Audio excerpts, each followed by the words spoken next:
Welcome back to the Union Project. In this episode, I'll review how I built my cookie cutter benchwork for my brand new passenger themed layout, Union. Let's get started.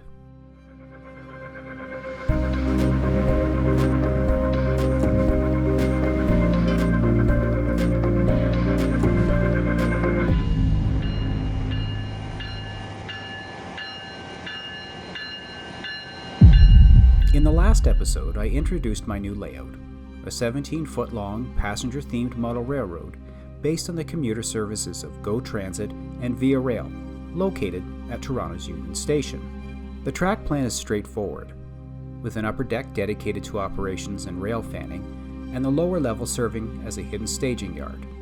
The combined track work between the upper and lower level is dense, so I built the benchwork in a cookie-cutter style, rather than open girders and splines. I wanted to future-proof the layout, so I designed the benchwork in two parts, an east and west section that can be separated if the layout ever needs to be moved. Working on a layout of this size and complexity is new to me, so I've tried to design the benchwork using best practices, but ultimately I'm doing everything based on my best guesses.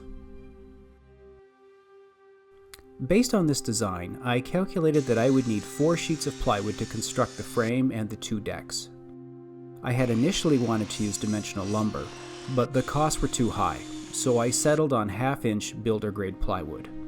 It's not as nice to work with as other materials, but it got the job done, and ultimately the structure turned out very solid.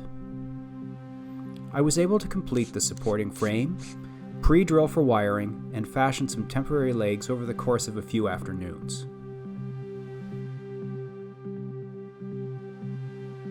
The railroad lives in a 12-foot by 18-foot finished basement room. I decided to mount the layout 50 inches above the floor, with the lower deck mounted at the 46-inch mark. The frame was attached to the wall studs on 16-inch centers, and the temporary legs were continually adjusted until the entire platform was level.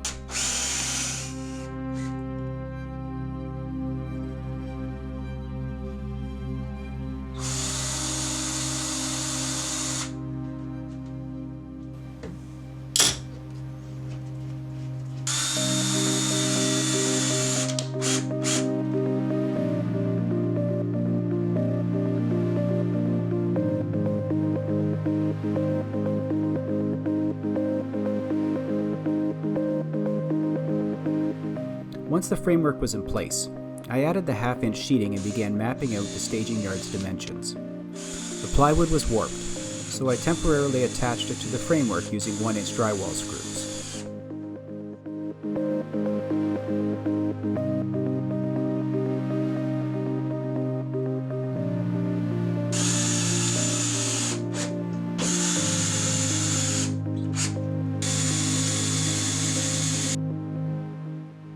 Once secured, I marked the track locations and the baseboard shape. I located the center points for each of the loops, drew each of the curves with a makeshift compass, and connected the straightaways using a chalk line. Once all of this was complete, I cut the baseboard to shape.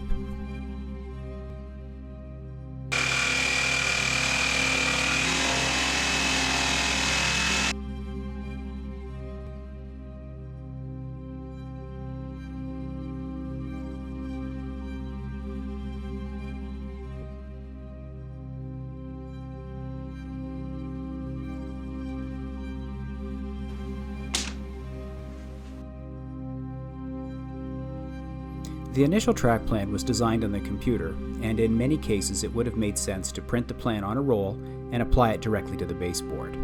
I elected to print out only the tiles that had switch points and lined them up with my drawing, gluing those directly to the baseboard.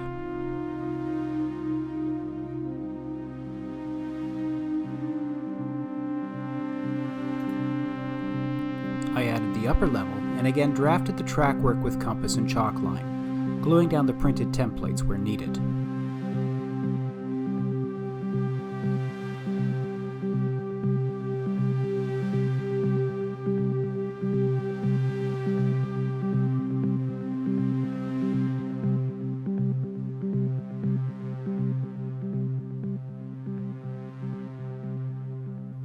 I marked out the area for the elevated city and made some adjustments to the curves on the track at the fly under.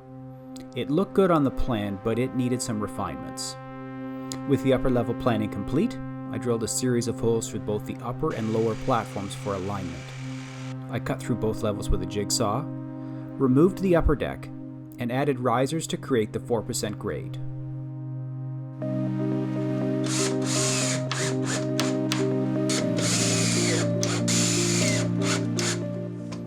Curved plywood was shaped to become the sides of the fly under.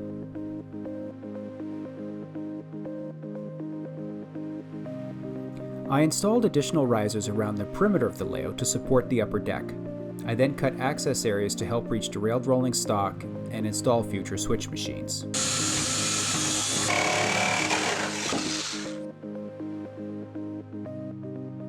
The elevated city scene sits a few inches above the upper deck.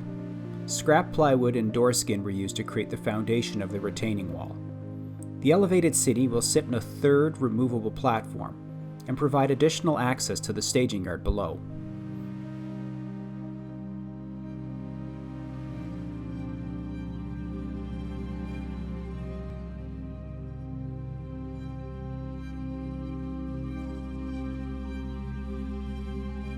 With the two decks combined, you can now see the footprint of the layout and the basic track arrangement.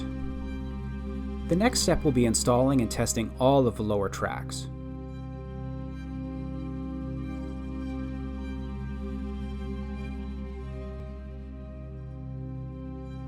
In this footage, you can see the arrangement of the spacer blocks and the various access hatches for both the track and the switch machines. This phase of the project took the better part of a month. Everything went very smoothly, and I'm eager to start laying track. In the coming weeks, I'll work on creating hand-laid turnouts, laying some track, and solving wiring and signal challenges. Thanks for tuning in. I'll see you soon.